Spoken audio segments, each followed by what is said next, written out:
Hey guys, we are hanging out today and I'm going to show you how to make a very delicious guacamole recipe using fresh ingredients, nothing crazy. It's a very simple and delicious dish that I enjoy eating and sharing with others. So yeah, let's do it. It's awesome. I get to make guacamole today. We're going to enjoy it. I think I make the best guacamole, better than restaurants, and it's all using healthy ingredients. We picked up these items from the farmer's market, so it's just also really cool that we get to be local with it. And today we're making the guacamole for the participants in the wine walk, which happens every third Thursday of every month that our friends at Vintage Vault holds every month. So we're gonna have some guacamole, we're gonna have some sampling of our MASA chips. People will get to sip and shop around, taste some good guacamole. And it will be easy to make. The things that you will need: a cutting board, preferably wood, a good quality chef's knife. This is a whooshed off. It was about $120. It's lasted us a long time. It's still sharp and durable. It feels good. It looks pretty. I think a good chef's knife is one of the easiest and important investments to make when upgrading. Health more often comes from home, where you get to make meals rather than eat out, where you get to control what's actually going in your body. And you want that to be fun too, because it can be time consuming. It makes it for a pleasant experience. I enjoy using this. We got some cilantro, limes, cherry tomatoes, jalapenos. We're gonna need some olive oil. This is Vero salt and Vero black pepper. We have this at the store as well. Delicious, high quality, low toxin condiments or spices. We need some garlic and red onion. We do need to wash the jalapenos and the cilantro. And we like to wash our produce with our tallow and honey liquid soap. Just something like this, maybe a couple, 2 to 3 pumps of soap. Now, the soap is not killing the bacteria or the dirt. That's not how soap works. A lot of people think that that's how soap works, but soap, what it does is it swallows or surrounds particles, germs, and water helps in having that captured particle slip away. So soap is like, think of it like a blanket covering up dirt and germs, and then water is what allows that to now just be drained away. So when you wash your hands, when you clean surfaces with soap, yeah, you're just removing them from the environment or the surface. You're not killing them.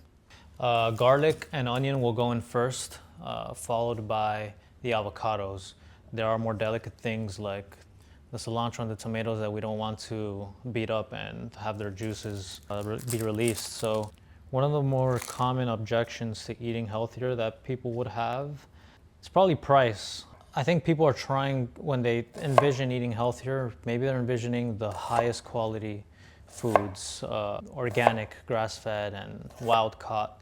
And while I do prefer to eat that way and feed my family that way, I think being perfect can sometimes get in the way of good. And you can actually be very healthy eating the non-organic versions of those things. So it's not, I don't think it's the best reason to avoid eating healthy. There's a lot of healthy foods that you can actually get pretty affordably, especially the carbs. Carbs are the cheapest of the 3 macronutrients to buy, protein being the most expensive. But we honestly don't need that much protein in a day. It makes more financial sense to be healthier, and you can do that by eating healthier food. When I say healthy food, guys, I am not, unless explicitly said, referring to only grass-fed and organic.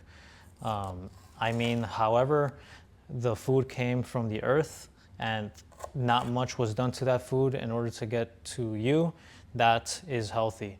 This jalapeno grew out of a plant over time, through water, through sunlight, through the nutrients that the soil provides.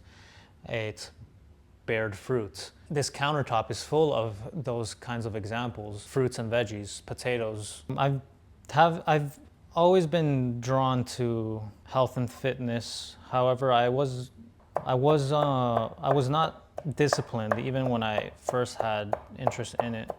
I aspired to be healthy and and have a good body and eat good and be strong and all that. But I had the wrong view of health, or the wrong idea of what health was, or I just simply didn't want it that bad. But I've always been drawn to it. 2022, where I discovered animal-based eating and the role of sunlight and sleep and water and all of these more holistic things. Looking at health through a holistic perspective, that's when it became easier to be disciplined. And in those efforts, I got the greatest return into when I was considering everything and how it plays with each other. There's a time for stuff like supplements and red light therapy and even tracking your sleep. What I focus on is the fundamentals. Good sleep being the most important thing in my opinion, above diet, above exercise. All of those things need to be considered with one another at the same time. Again, that's what holistic means. But sleep, because we are meant to sleep, humans are, and we are better people physically, emotionally, when we are well rested. So prioritizing that is number one. And there are some things that impact your sleep that are more in your face. And if you stay up late, you have a worse night of sleep, and thus in the morning you're extra tired, or it's harder to get out of bed. I aim for 7. I feel good with 7. Sometimes I get 6 these days, but I feel the difference in my body, and my face feels heavier when I get 6. I can do it though, but that actually also differs from person to person. Some people perform better with more. Haley, she gets a 9, and I think sometimes she needs more. She's also a mother. Some other things that impact your health that are not so obvious are things like your stress, tossing and turning at night, not being able to go to sleep. Sunlight is another big one that I think is a fundamental. Getting sunlight, especially sunlight when there's a high UV index. That's usually from about 11 to 2 p.m. This is the beautiful way with how, this holistic approach. Vitamin D, it acts more like a hormone rather than just like a simple vitamin. There's many versions of vitamin D. And vitamin D is critical for your hormonal health. And hormones are, cholesterol is needed for optimal hormone production and function. And cholesterol are obtained through fats. So now you start to see how these things work together. You need a diet that's good in fats for good hormone production, but you also need sunlight for good hormone production, and you need sunlight in order to get good sleep. There's many circles and paths to draw that it all connects with one another. So we're at sleep, we're at sunlight, and then I would put even exercise, if I had to rank it, above diet. Diet is very easy. Once you are healthy, you're able to not be so disciplined when so many other things are optimized, and you've developed consistency and resilience. But yeah, exercise is just a good way to manage stress. See, now that can connect with sleep as well. If you exercise too close at night, personally for me, I have trouble sleeping. That's because of those hormones that are produced during exercise for you to have a good workout. Cortisol amps you up.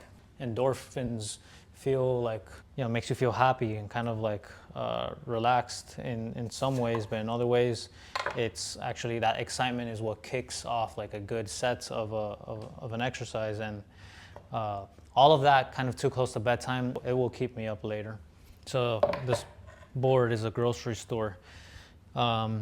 If you shop for your food in the perimeter, that's where, and you stick to eating foods just from the perimeter, that's a very easy way to ensure that you're getting healthy ingredients.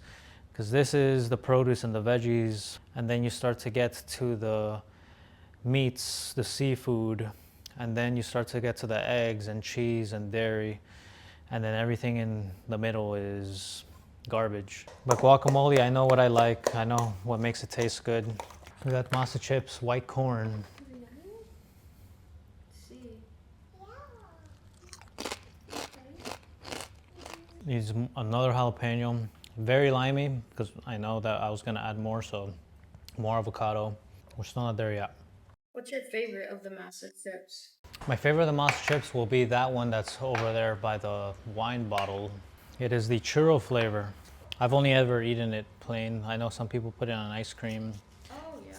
It has like a cinnamon toast crunch. The Cobanero would be my favorite after that one. It tastes like a Dorito. Ooh. Can you wave to the camera? Babe, can I have a clove of garlic, please? Needs more garlic. That's right, baby. More garlic. You want to try it? Yeah. Garlic. Not garlic, avocado. Oh, you got a piece of jalapeno. She's gonna be 2 in July. Our daughter impresses a lot of other parents with similarly aged children. Kids develop at rates, I think, according to them. Helen, for example, was a little later to walk. I think she walked at 13 months, right, babe? And I think some kids walk at 10 and 11 months. She was small. Within a healthy spectrum, it's just on the smaller side of all that. But I think what helps her know so many words early on and be able to articulate it is the time that she spends with Haley, with her caretakers, and the attention she gets. The conversations, the books, been critical to her development and importance. Even on an emotional level, she doesn't throw tantrums. She's very intelligent, comprehends things at in a way that just other children don't at her age, at least. She's very sweet, very calm, and that's because she's got her loved ones taking care of her. She spends a lot of time with her loved ones. Not vaccinated, not given formula. I think all of those things do matter and impact, but not as much as just being around mom. Yeah. It's not there yet. It's good though.